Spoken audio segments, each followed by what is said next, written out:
Hello.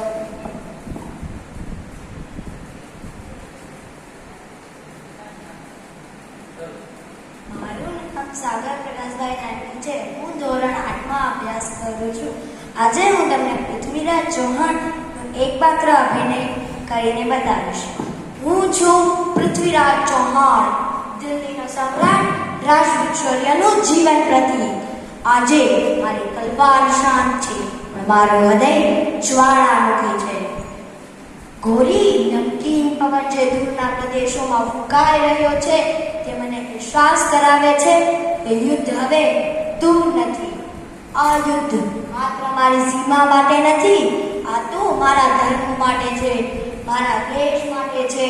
પ્રજાની આંખોમાં વિશ્વાસ છે અને એ વિશ્વાસ તૂટી ન જવો જોઈએ.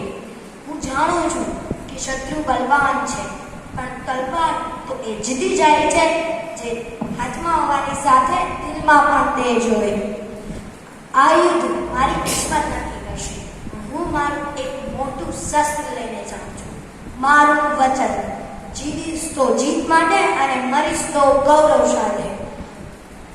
ઘોરી તૈયાર થઈ જા. પૃથ્વીરાજ ચૌહાણ તલવાર ખેંચી ચૂક્યો છે અને જ્યારે એ તલવાર ચાલે છે ત્યારે ઇતિહાસ લખાતો હોય છે. જય રાજપૂત.